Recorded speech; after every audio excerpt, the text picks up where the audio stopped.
Exercise 8.2, sixth question, it is asked that the line joining the midpoints of opposite sides of a quadrilateral bisect each other. So we have taken here a quadrilateral ABCD and its opposite sides means AB and DC. If you are joining the midpoints of the opposite sides, so one of this line segment and another line segment joining the midpoints of the opposite sides. These are the opposite sides, so I am going to join it.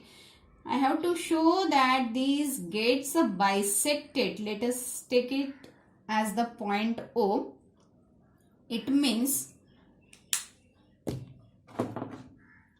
the line segment, if I will name it as P, Q, R, S. I want to show that PR gets divided into two equal parts by SQ and SQ also gets divided into two equal parts by PR. Okay. So what we need to show here, we need to show that PQRS is a parallelogram. Okay.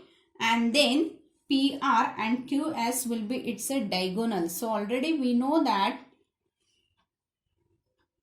diagonals of the parallelogram will bisect each other. So to bisect these two lines to each other, we have to show first PQRS is a parallelogram, and that we have already shown.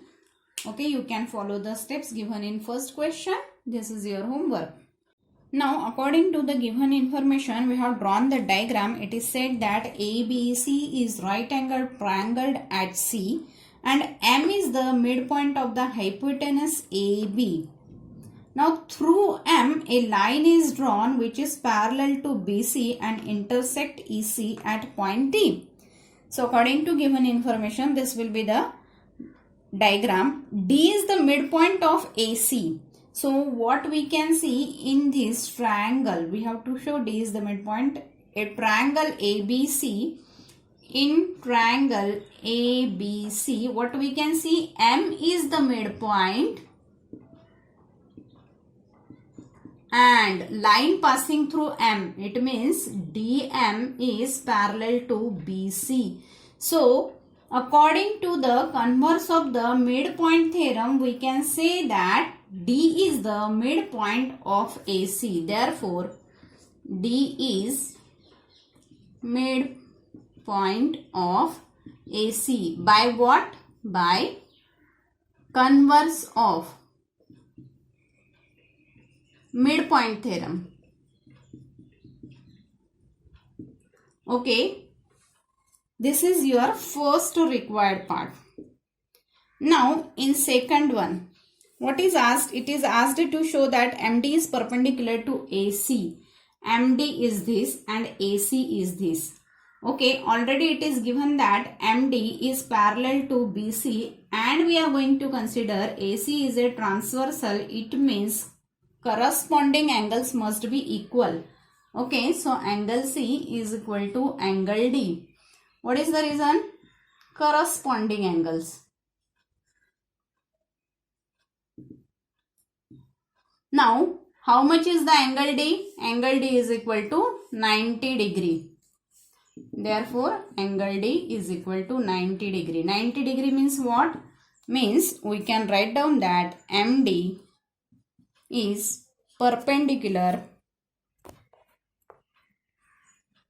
to AC. This is the second required part. Third part, we have to show CM is equal to MA. So, we are going to join it. Okay. That is equal to MA and that is equal to half of AB. Already we know that M is the midpoint of AB. So, MA will be equal to half of the AB. Now, we have to show that is equal to CM also. So, what we are going to consider here, we are going to take these two triangles here. Okay.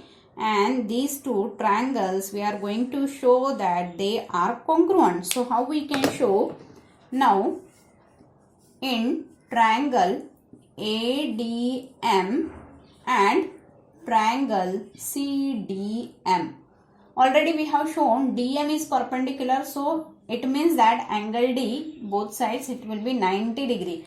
Now, D we have shown already, it is the midpoint. It means AD will be equal to CD. So, this part is already there. Okay, this is 90 degree and this is the common side. So, by SAS, we can show that these two triangles are congruent. So, we are going to write down the steps now. AD is equal to CD. What is the reason? D is midpoint.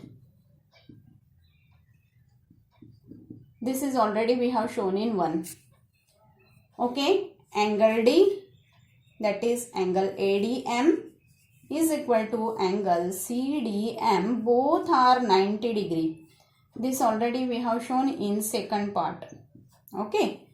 Now, DM is common side. DM is equal to DM, that is common side. Okay, so we can see here that therefore these two triangles, that is ADM, is congruent to triangle CDM by SAS. If the triangles are congruent, then their corresponding parts must be equal.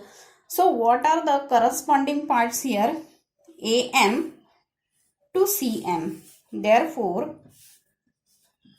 AM is equal to CM by CPCT. But how much is the AM? We know that AM is equal to half of the AB. So,